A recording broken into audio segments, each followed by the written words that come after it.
আসসালামু আলাইকুম গাইস, আশা করি সবাই ভালো আছেন। আজকে রেসিপি নিয়ে আসলাম চিংড়ি মাছ দিয়ে লাউয়ের খোসা। এই লাউয়ের খোসার ভাজিটা খেতে এতটাই মজা। এই লাউয়ের খোসার ভাজিটা কিন্তু আমার বাসার সবাই ফ্যান হয়ে গেছে।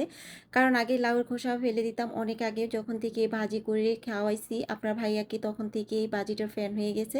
আমার কিন্তু লাউয়ের থেকে লাউয়ের ভাজিটা কিন্তু বেশি পছন্দ। আপনার ভাইয়ারও লাউয়ের খোসা অনেক পছন্দ তার। এইভাবে ভাজি করে দিলে আপনারাও এই রেসিপিটা যদি আজকে ফুল দেখেন না টেনে, তাহলে আপনারা আর লাউর খোসা ফেলবেন না, এভাবে ভাজি করে খাবেন, এতটাই মজা হয়। তো আমার ভিডিওটা যদি আজকে আপনাদের একটু হলেও ভালো লাগে, লাইক কমেন্ট শেয়ার করে দেবেন। তো দেখা যাক আমি কিভাবে আজকে রেসিপিটা রান্না করি।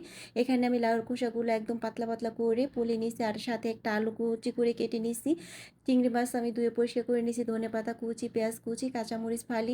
চুলায় একটা আমি কড়াই বসিয়ে দিয়েছি, কড়াইয়ের মধ্যে দিয়ে দিব আমি পরিমাণ মতন তেল। আর আমি সবসময় কড়াইয়ের মধ্যে রাঁধতে আমার বেশি ভালো লাগে, ননস্টিক থেকে আমার ঢালাই কড়াইগুলো এটি রান্না করতে আমার অনেক অনেক ভালো লাগে। অনেকে বলতে পারেন যে আপনাকে দেখি এরকম কড়াইয়ের মধ্যেই রান্না করেন, আমার অনেক ভালো লাগে এরকম কড়াইয়ের মধ্যে রান্না করতে, এই জন্য আমি এই ঢালাই কড়াইতেই রান্না করি।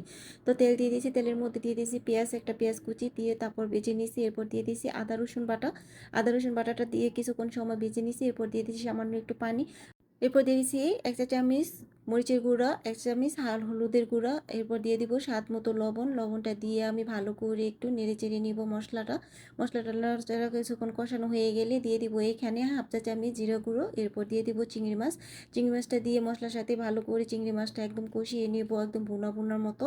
তো চিংড়ি মাছ দিয়ে যে কোনো তরকারি রান্না করলে কিন্তু আমার কাছে অনেক ভালো লাগে, কার কাছে কেমন লাগে সেটা আমি বলতে পারবো না।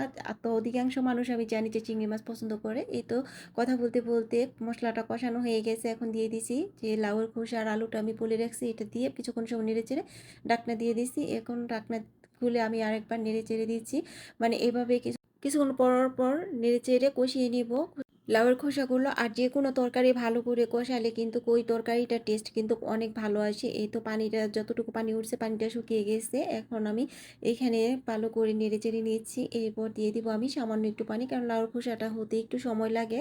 আবার এখানে আলু দিছি, এজন্য সিদ্ধ হওয়ার জন্য আমি আর একটু পানি দিছি। পানি অ্যাড করে তারপরে এখন নেড়ে চেড়ে ঢাকনা দিয়ে রান্না করে নেব। এই খোসা ভাজিটার মধ্যে দিয়ে দিব এখন আমি কিছু কাঁচামরিচ ফালি ফালি করে যে রাখছি। এরপর দিয়ে দিব এখানে একটা টমেটো কুচি বলতে ফালি করে দিয়ে দিছি। টমেটোটা দিলে এর খোসা ভাজিটার টেস্টটা আরও বেশি ভালো লাগে, অসাধারণ লাগে খেতে। আপনারা ট্রাই করবেন যে খোসা ভাজির মধ্যে টমেটোটা দেওয়ার জন্য, তাহলে কালারটাও সুন্দর আসে, দেখতে যেমন লোভনীয় হয়, খেতেও মাশাআল্লাহ অনেক ভালো লাগে। আর এইভাবে একবার ভাজি করলে আপনারা লাউয়ের খোসা কখনো ফেলবেন না, আপনারা এইভাবে ভাজি করে তারপরে সবসময় খাবেন। আর লাউ আনলে লাউয়ের একটা তরকারি হবে, লাউর খোসার একটা তরকারি হবে।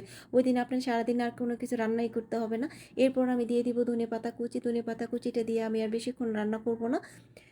ধনেপাতা কুচিটা দিয়ে বেশিক্ষণ রান্না করলে ধনেপাতার কালারটা নষ্ট হয়ে যায়, গন্ধটাও নষ্ট হয়ে যায়। এই জন্য আমি 20 থেকে 30 সেকেন্ডের মতো একটু নেড়ে চেড়ে নিব, নেড়ে চেড়ে তারপরে এখন নামিয়ে নিব। তো আজকের রেসিপিটা কেমন হয়েছে, যদি আপনাদের কাছে ভালো লাগে তো শেয়ার করে দিবেন।